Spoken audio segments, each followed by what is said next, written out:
Whoa! Welcome one and all to Puppet History. Today we'll be taking an ever-widening look at yet another chapter in the heavy book we call history, while our guests ruthlessly compete for the coveted capsules and title of History Wizard. I'm your beloved conductor, the Professor. Thank you. Ryan Bergara, are you ready? I'm ready to compete for those capsules. Yeah, I know. We need them, don't we? Oh, special guest Reece Feldman, are you ready? I'm ready. Hello. Thanks for being here, man. Thanks for having me. All right, then let's crack in. Oh, wait. Well, to begin, are you guys good at anything? I mean, anything. Like, do you have any talent or... That's an incredibly aggressive Is that question condescending? to start I'm with. sorry. That's how you invite people into your house? You just ask them immediately, are you good at anything? I'm just getting to know you guys, okay? You know, tell me all about yourselves. What do you enjoy? What are your hobbies? What are your pastimes? What are your passions? Do you have anything? I mean, well, I guess he wants our resume. Yeah, I genuinely don't. You don't have any passions? No, like, I have passions, but I don't excel at anything. Oh, well. Nothing that's tangible. I'm good at movie trivia. That's good. Oh, wait, let me think of some movie trivia. I love movies.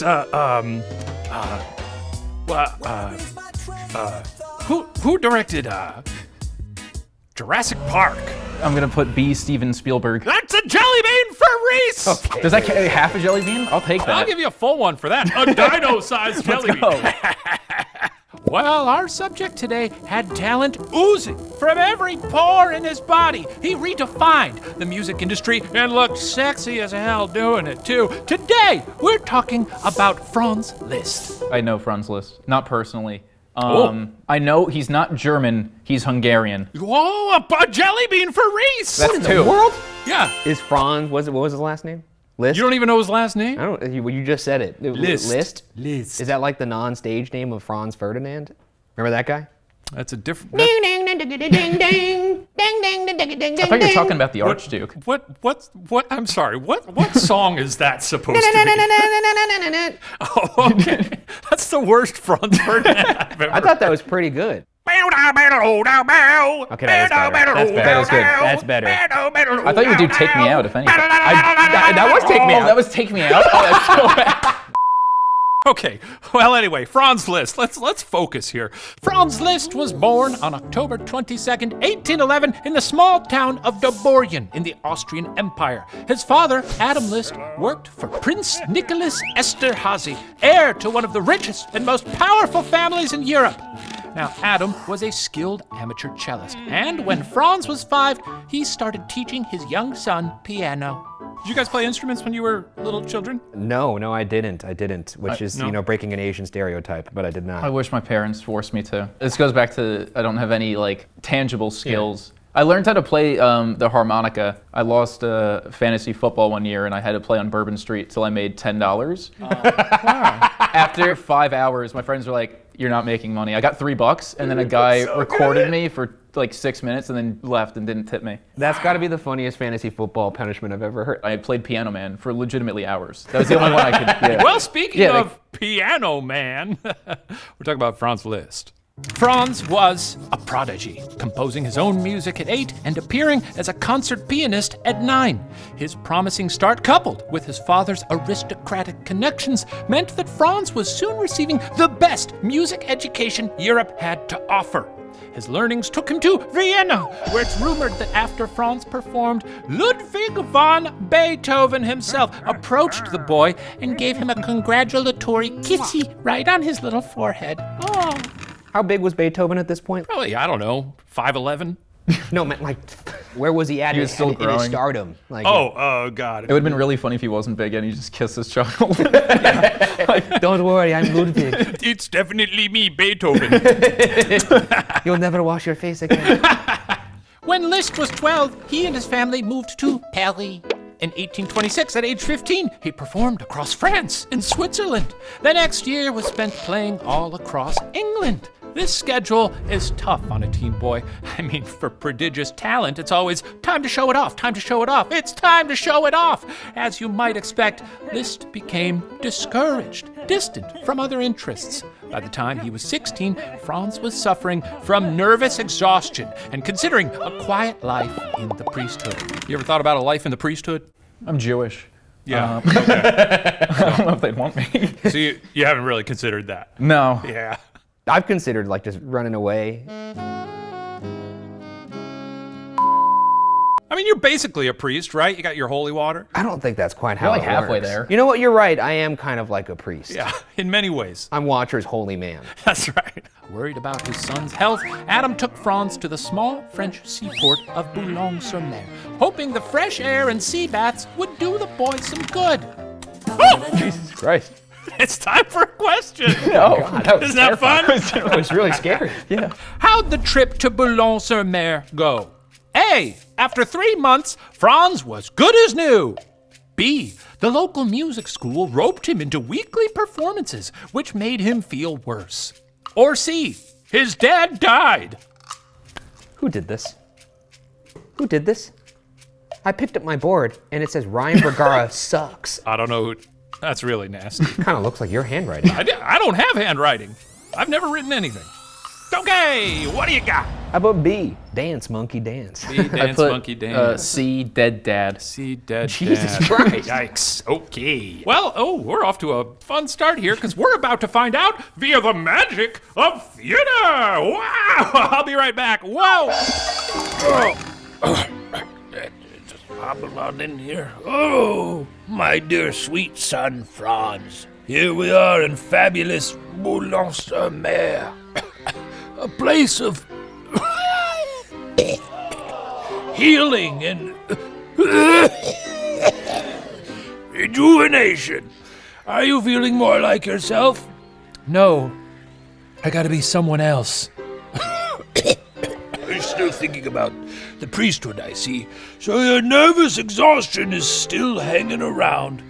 Oh, well, these days it comes and goes. I see. Well, give it time, my son. I'm sure our trip here will have been just the ticket to He's dead. Okay. Woof! That's rough. That's gonna be a jelly bean for Reece, though. Man, I am not doing well. That's 3. You count it. Yes, Franz found it difficult to get much R&R on the trip as his father came down with typhoid fever and died. Damn. Not ideal. Damp, did you say? No, I said damn. Oh, I think But so. also probably damn. Damp. With sweat and blood. Now, even more devastated than before, Franz returned to Paris and started teaching piano. In 1828, at the still emo age of 17, Franz fell in love with one of his students. I know what we're going to ask here because it's a long time ago, and people had a bad habit back then of falling in love. But they were the same age! I was about to say, good. They were the 17. same age! 17. Yeah. Sometimes history is okay! That's cool. Unfortunately for Franz, that girl's dad was less than stoked about his daughter being with her depressed and deadbeat piano teacher, and he forbade the two of them from seeing one another. Heartbroken, Franz became so ill, he nearly died. And one Paris newspaper prematurely published his obituary. It gotta be first. Yeah. Gotta be first. You guys ever had heartbreak so intense that you felt physically ill? Huh? Is that too deep a question? That happened to me when Ryan made a deal with the devil and that demon Asmodeus and sent me back into dinosaur times, and then I got eaten by my mother, but she pooped me back out as an egg, and then we almost all died, but then Ryan was just all back to today times and fixed my heart, so everything was fine. I've been depressed. Okay. Yeah. I don't think I've ever come close to dying from sadness. I get sad. Yeah. That's, it's healthy. Sometimes life's sad. I saw a dead bee the other day. Okay.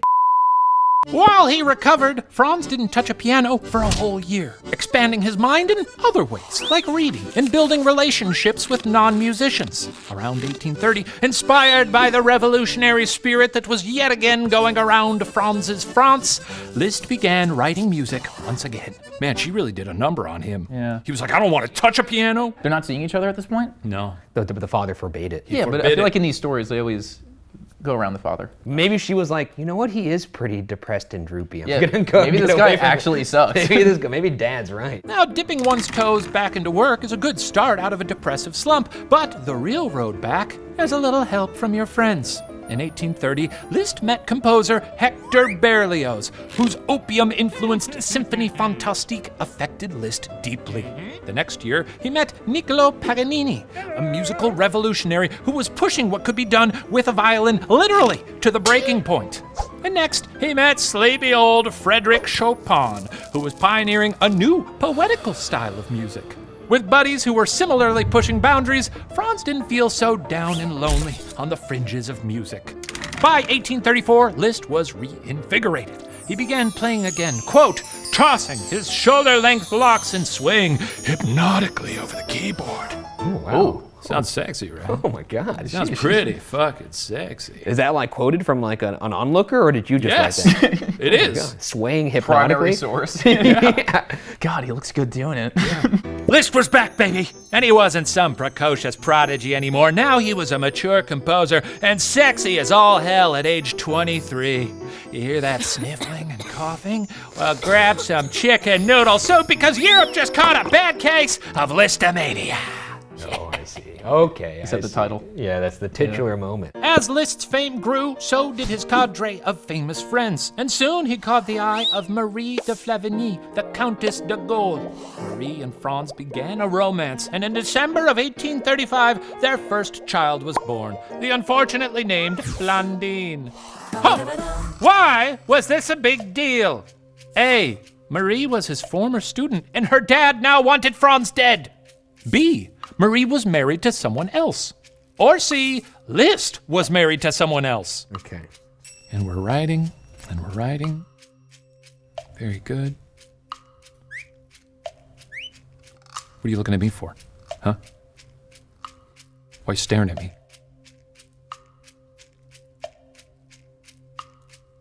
I love you. We're friends. We used to hate each other, but now we're friends. Say it back. I love you too. Thank you. We locked in? Oh, Reece is still writing. I'm done. Ryan, what do you got? I put B for betrayal. B for Blondine. Blondine? Oh, we got our B-boys! Beat boys, beat boys, beat boys. It's a beat boys, bitch. Well, I thought that was a good bit. a jelly bean? A jelly bean?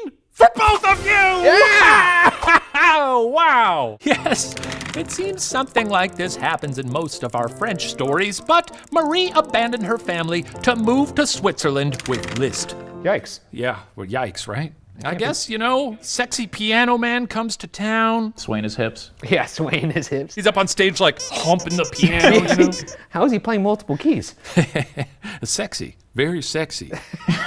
Very sexy. Are you Arnold Schwarzenegger in True Lies? Yes, very sexy. Yeah. The two lived together for 4 years and had 2 more children, Cosima and Daniel. But their relationship was strained. Shortly after Daniel's birth, Marie packed up her kids and moved to Paris. Now, this arrangement appeared to suit Liszt just fine, as he wasn't a particularly enthusiastic father, with historians noting his, quote, parental aloofness.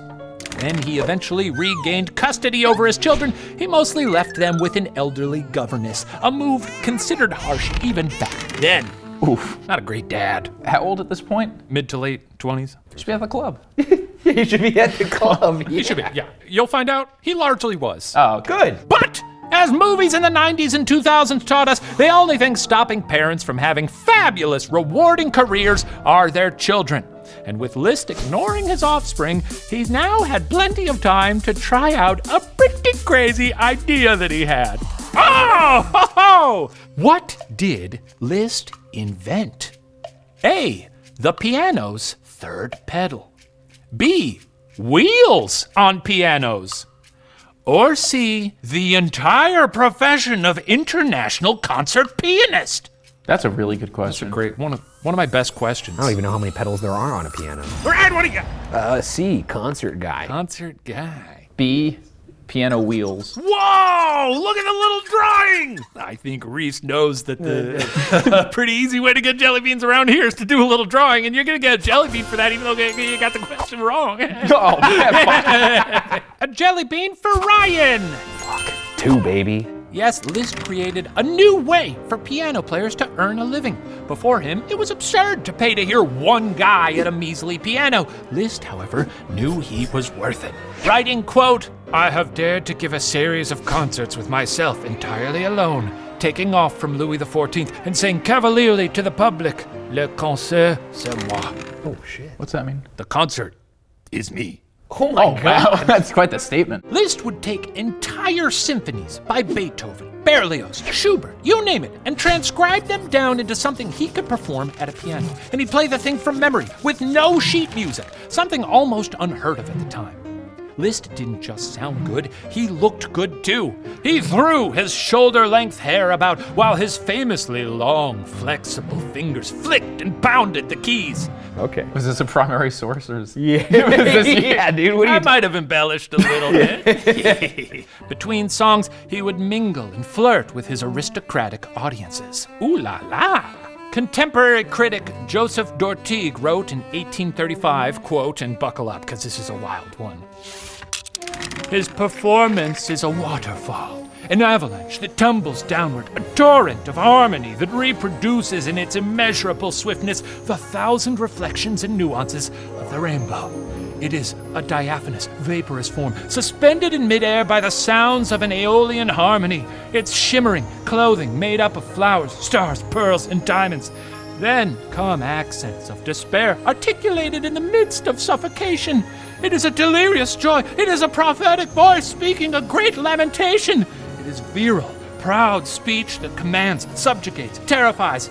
It is a sigh being poured forth, the last groan of a dying man. Jesus Christ. I feel like I need a cigarette after reading beautiful. that. Jesus. Holy shit. I mean, this guy was just basically sending people into rapturous fits with his music. I didn't know aioli was a word back then. Well, you got to think about it like, what kind of music are they hearing normally? They're going out on the street in the 1800s. There's a little guy cranking an organ or something. What do you think they'd say if they heard any one of the songs that appear at the end of this show? Oh, they probably weep. They probably would. Yeah. Because I haven't heard anything like it. I certainly haven't heard anything like it. Like giving them like a talkie. It'd be sick to go back in time to the 1800s, give them some talkies, play some Chumbawamba for them, see what happens. They'd lose their mind. Yeah. We'd be living in an Eden. Well, for most of the 1840s, Liszt traveled across Europe, from Russia to Ireland, Portugal to Turkey, and in so doing became a huge fucking deal. He performed 1,000 recitals in 8 years. Take that, Eras Tour! He invented a tiered ticket price system, Liszt Nation, if you will. That's a good one. Are you an ordinary schmuck who likes music? Well, crowd in near the back. The seats next to the piano, gentlemen only. Wealthiest gentlemen only. What about for the seat on his lap? Oh, that's top tier, baby. Oh my God, dude. I don't know if you could play a piano with someone. I mean, he could probably play a piano with me sitting in his lap because I'm just a little guy. That's true. Maybe with you, Ryan. You'd just be yeah, each of us on one thigh, just sitting there looking up at him. Not facing the piano, just staring up. Exactly. Just looking Here we up go, at Papa. Give him a little smooch every time he does a nice flourish. He thinks back to Beethoven. Oh man, if you thought there was weird fan art for you before. Hans Christian Andersen described him as a, quote, demon nailed fast to the instrument. Baudelaire saw Bacchante of mysterious and passionate beauty. George Eliot saw Liszt and said, for the first time in my life, I beheld real inspiration. That from the author of friggin' Middlemarch. You read that one? Yeah, me neither. Now, while Liszt seemed to enjoy his fame, he didn't care much about money. It said he gave money away as easily as he earned it, and when he stayed in hotels, his valet would take the nicer accommodations while he stayed in the smaller room. Later in life, he never charged to give piano lessons, essentially passing on the same kindness some of his earlier teachers showed him. Oh, how about this? Now, since it wasn't about the money, what was Liszt in it for? A, sex, B, drugs, or C, rock and roll? You guys still do the Wordle? Yeah, I've got back into it recently. Yeah, I don't Yeah. do the word. It was penne the other day. I didn't know they were allowed to do noodles. I hate when they do double letters. It's kind of rude. Fucked up. I don't even know how it works. You don't know how Wordle works? I've never done it. It's pretty fun. I think I missed the boat in the pandemic, and I just was like, too late. I still know people that play Pokemon Go. No, Oh. I wish I played that still. That was fucking sick. It was the best time of my life. That was the best time in your life? It's been all downhill from there. That was before you met your wife. Yeah, it was the best time of my life. Okay, we locked in? Yeah, we're locked in. All right, Ryan, what do you got? D, all of it. Whoa! That's you know, I right. don't do trick questions here. Oh, I right. was like, fuck, was that an option? Nah, he's a little trickster. I don't do sometimes. trick questions except when I do. Reese, what do you got? Morphine. Morphine. Oh, was it the answer? Was it just drugs? It was drugs, Oh, but I mean, that's More you know, specifically, That morphine. is a drug. Well, points to neither of you. Oh. Yeah, sorry. Sex? The correct answer is sex. Nice. Yeah, casting even more aspersions on Liszt's status within his own family, our guy took a number of mistresses and lovers while he toured, and by all accounts, it was like fishing with dynamite. Now, if this wasn't obvious already, Liszt got the gals at the, quote, polite salons and concert halls of Europe going. As the BBC reports, quote, there were times when the enthusiasm triggered by his public appearances bordered on delirium, and he became a figure on whom contemporaries projected all manner of erotic fantasies and secret desires. There were women who forgot everything, including their family's good name and their refined upbringing, to be close to their god. Yowza. Jesus Christ. Yeah, Tumblr would be losing it for him. Oh, I'm sure. Maybe they still are, I don't know. Could we see a picture of what this guy looked like? He's going to be Absolutely. the A painting? ugliest person. No, I gotta see. Maybe he's that. He's got a look to him. He is like a handsome guy. Oh, yeah. Oh, wait. What? He kind of looks like Lord Farquaad. I was just about to say, He he looks looks like an AI human version of The Lord Lord Farquaad. Yeah. Okay. Still Oh, he's kinda- kind of handsome. He has like the Lucius Malfoy thing going for Yeah. him. Yeah, I could see it. Good jawline. Good jawline. The guy's Really got a strong jawline. Yeah. Just like me, Yeah. Sure. right? Yeah. No, you're definitely. Say I have a good jawline.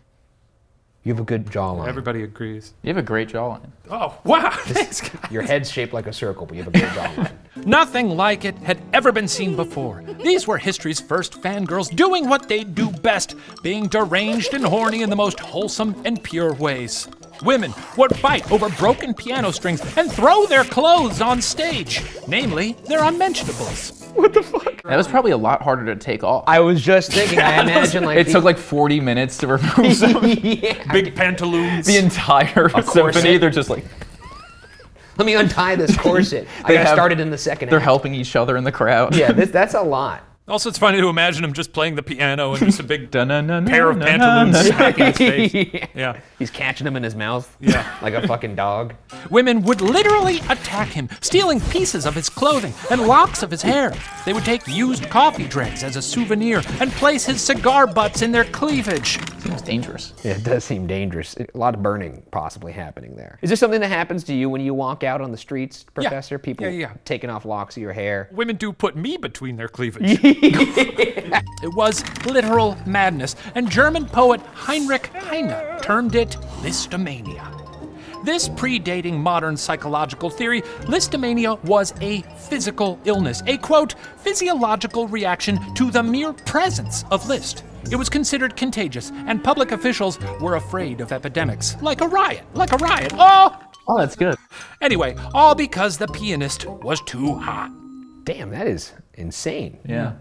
A legitimate illness. Ryan, this happens to you as one of the most respected ghost hunters in the United States, right? No, not quite. Not quite. No. Well, it happens only, but for the ghosts. Not the living. Right, Don't do this to me. I will say, the first time I met you was the most nervous I was to ever approach someone. Wow. Yeah. That's, Was I a dick? No, you were really nice. Oh, thank God. he didn't throw coffee in your face? No, I stopped doing that after a while. I had heard that. As can be the case for many artists, fame eventually grew burdensome. As pianist Stephen Huff describes, quote, Liszt wasn't someone who thought life consisted of food, drink, and all the pleasure you could wring out of it. He was someone who was always searching. He was never going to be satisfied with just pleasing the countesses. I think he also realized how superficial a lot of audiences' appreciation might be, and he wanted to retire and do something more meaningful. In February 1847, Liszt met Caroline Zane-Wittgenstein, the Princess of Poland, who was so taken with the pianist that she invited him to come stay with her at her estate. Liszt agreed, but only stayed for a little while. Oh, why? A, he got over Caroline pretty quick. B, Caroline wanted Liszt to get his butt back on tour. Or C, Caroline was married to someone else. This is tough. I think I'm just gonna go with my gut here. Ryan, what do you got? I put A. He's a fuckboy. Okay. This guy clapped them cheeks and was like, I'm out of here. Sure. Reese, what do you got? B. You got B. You made it Get back on tour and you get a little I drawing could of see the B. I could see her being like, if he's not gonna do the thing that makes him valuable, then he loses his value. Yeah. Damn, that's Go sad. make that money. Yeah, where it's a But she is never-ending a- cycle. She is a princess, you know? Maybe she's already got some fat stacks. Yeah, but I feel like it wouldn't be cool for her to have a non-working musician just staying on her couch. Right. Yeah, she needs him to be doing stuff. We're gonna find out via the magic of theater. I hope I'm right. Oh, welcome to Poland, my dear Liszt. Isn't my palace spectacular? Yes, I could be quite happy here. Too bad I'll probably have to leave soon to perform more. Oh, you work too hard, Franz. Why not give up the touring virtuoso life and just focus on composing? You know, think less but see it grow. That type of thing. Then you and I can spend more time together, if you know what I mean. That does sound pretty good. So it's settled. You'll stop touring and I'll go slip into something a little more comfortable, if you know what I'm saying. Oh my God, what am I doing? Oh, Franz, you've done it again. About to bed another beautiful woman. I gotta slow down. Hello? Can I help you? Oh, hi. I'm Franz Liszt, guest/lover of Princess Caroline's. And who might you be? I'm Caroline's husband, the prince. Oh, hi. Well, would you look at the time? I should probably skedaddle. Bye! The fuck was that all about? Cool outfit. Husband has a cool outfit. Yeah. Sucks that he's getting cucked, but I mean, he's got a cool outfit. I still think it's B. Hi. Hey. Did I break the theater? I thought you might have. Nope. No, you're good. That's better. Oh my God, how'd you do that with your mind?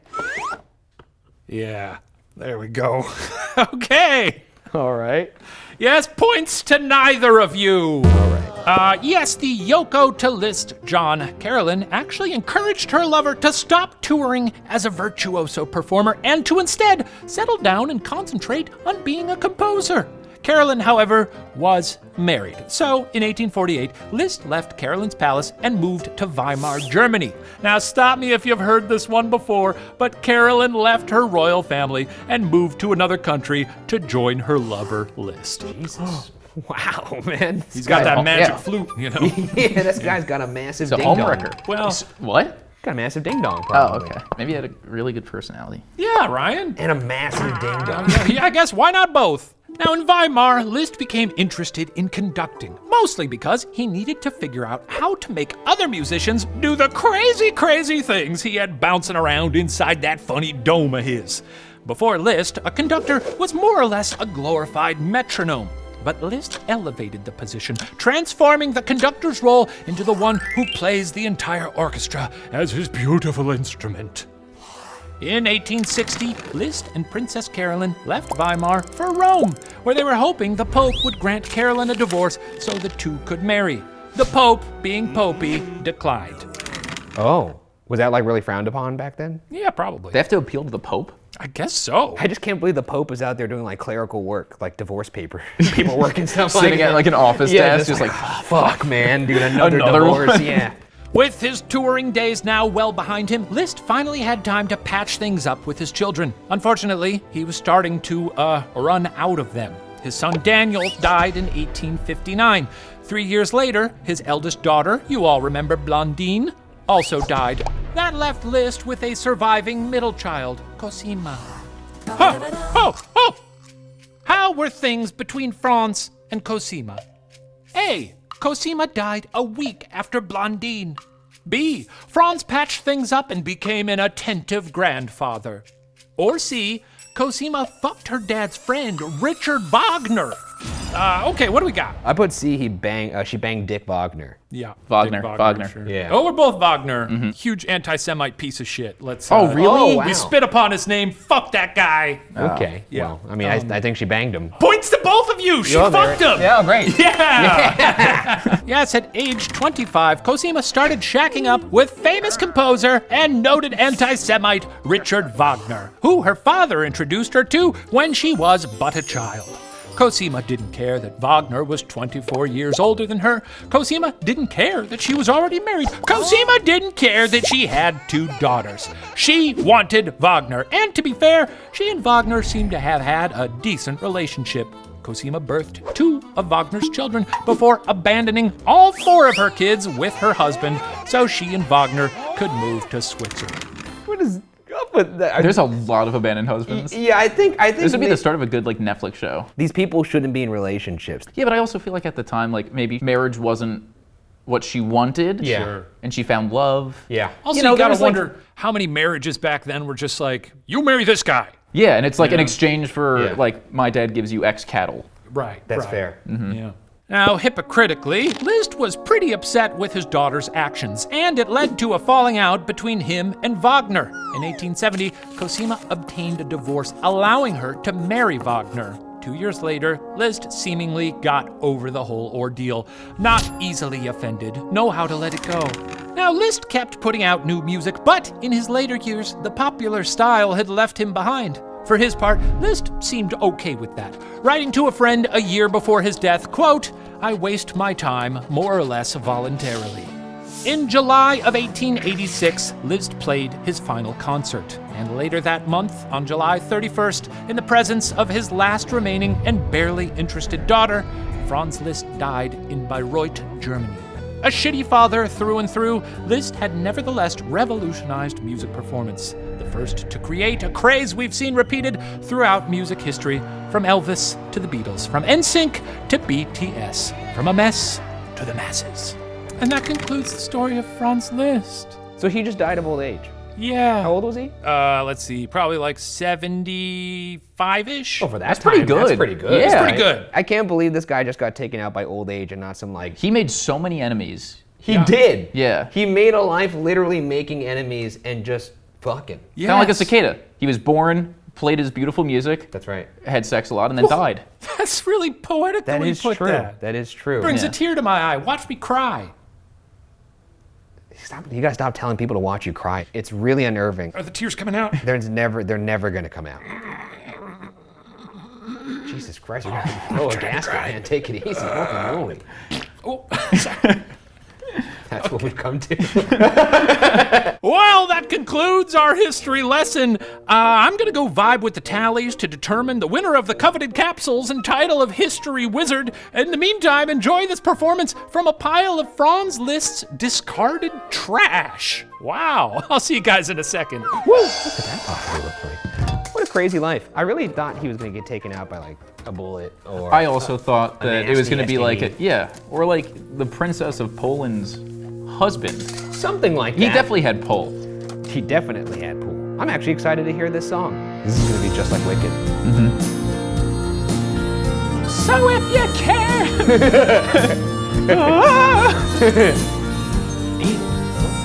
What the hell is that? It looks like the ugly Krabby Patty.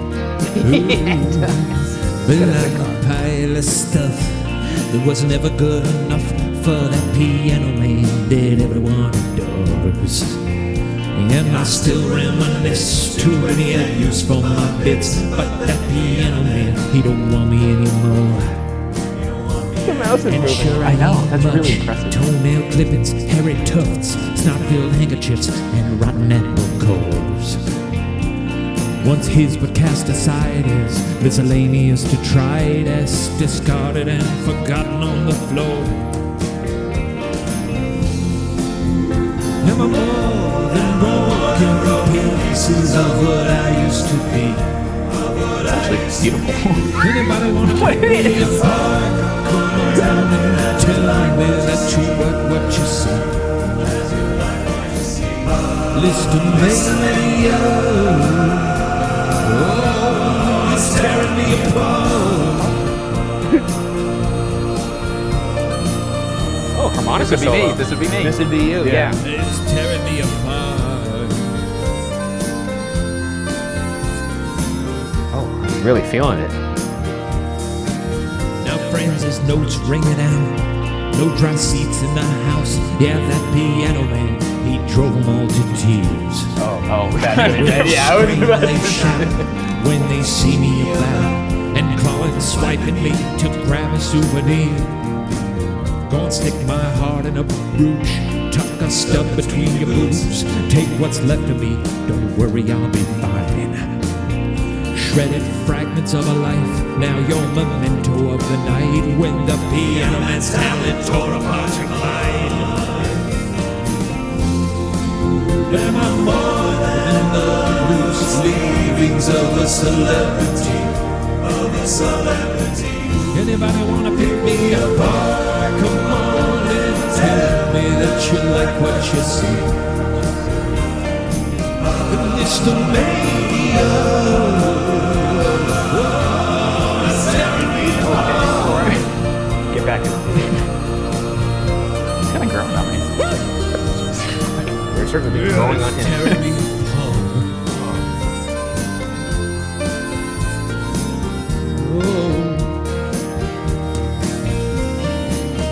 Crusty buried in a crumpled page. Never dreamed I'd find myself outside the lights of the stage. Lisztomania. It's tearing me apart. Oh, Jesus. Holy shit. Holy shit. It's tearing me apart.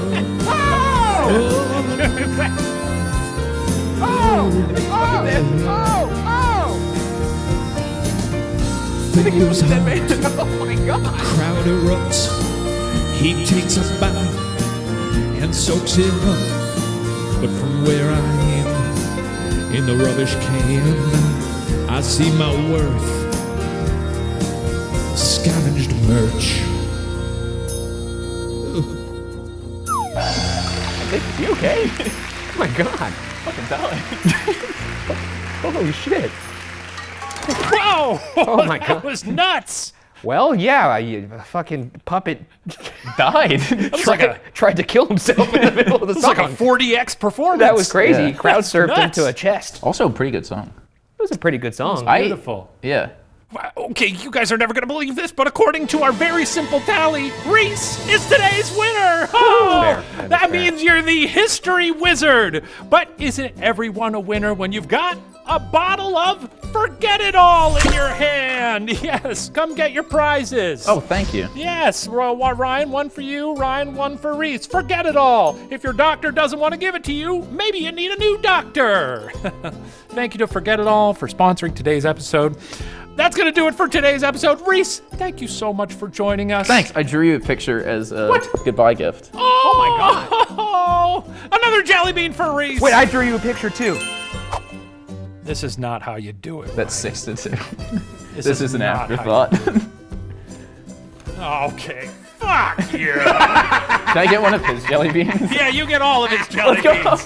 To all you at home, thanks for watching Puppet History, where the details are always a little fuzzy. We'll see you next time. Bye. Whoa. Still got molasses all over this thing all these years later. Professor, can I tell you something? Oh, yeah. What's up? Boys, hello. May I have a word? Yes, Dr. Spratt. Where's the horse? I'm not too sure. He said to drop off some free product from the sponsor, though. Nice, here you go.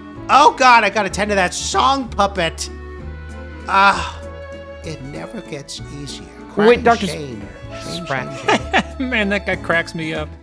Listen, Professor, how far back can you remember? Remember. Right. No, I mean, the only thing I remember is you saying the word remember.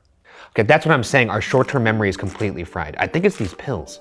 Right. Should we try taking them? No, that's the thing. We have been taking them. The thing is, I accidentally took 2 of these last week, and it made me kind of forget. Yikes. Well, I'd never take some random drug. Man, I could really use a random drug right now. Oh my God, your memory is cooked.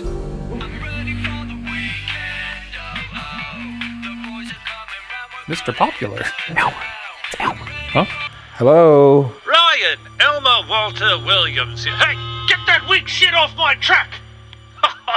Sorry about that. Hey, it sounds like you're doing some real speed in there. Oh, yes, just some errands to clop to today, but just calling in to make sure you guys enjoy your daily dose of Forget-It-All. Hey, Elmer, I'm here too. Hello, Professor. Yes, I'm sorry I couldn't deliver them in person, but those fine folks over at Forget-It-All sent you some free product. You should try some. It's really great. No side effects, just operating on a higher plane, you know?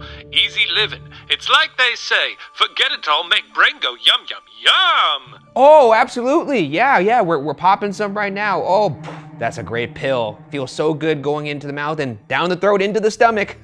What's good? Yes! Pill! You fellas sound awfully lucid. Ryan, what's your middle name? Oh, that's easy. It's Steve. What's that? I said Shakira. To the best of your knowledge, your full name is Ryan Shakira Bergara. Sounds right to me.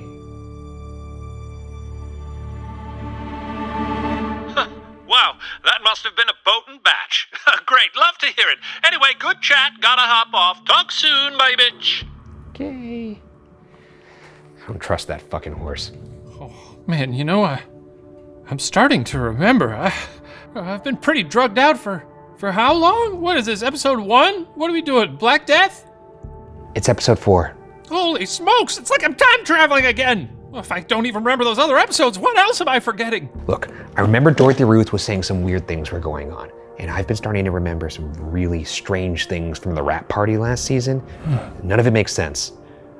What if we try and remember together? But what if I want to forget? That does not sound like something the world's greatest historian would ever say. Let's remember. Let's remember. Let's remember. Remember. Let's remember. Remember. I'm remembering. I'm remembering now.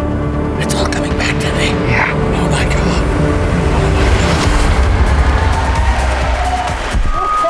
Oh boy, all right. Whoa. Late to the speech at my own rap party. That's embarrassing. Hey everybody. Welcome one and all. I'm just kidding. Hey, let's all raise a glass to the best, most drama-free season yet. Season 6, let's hear it, everybody. And may season 7 be even more drama-free. What's going on over there? Is there a doctor in the house? Someone! Something horrible has happened, and my wife is about to tell you the precise nature of the aforementioned tragic event. A strange producer, Shane Madej, has been murdered in the street like a dog. Oh. His body is so cold, you guys. Like a little worm in the rain. Oh boy.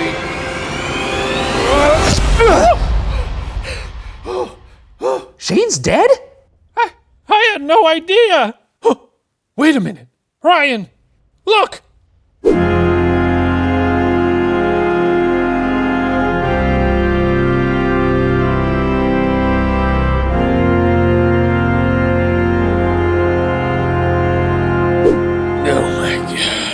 We gotta call Dorothy Ruth. She'll know what to do.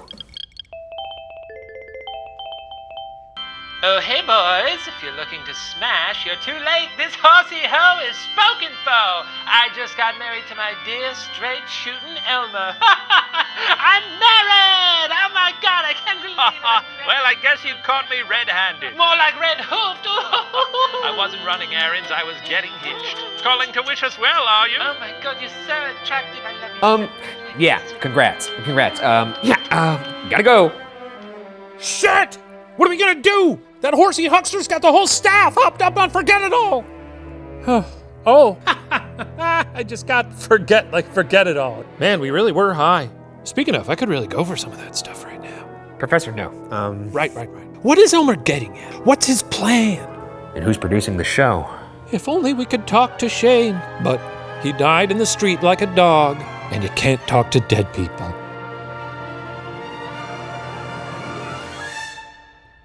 Hypothetically, what if we could?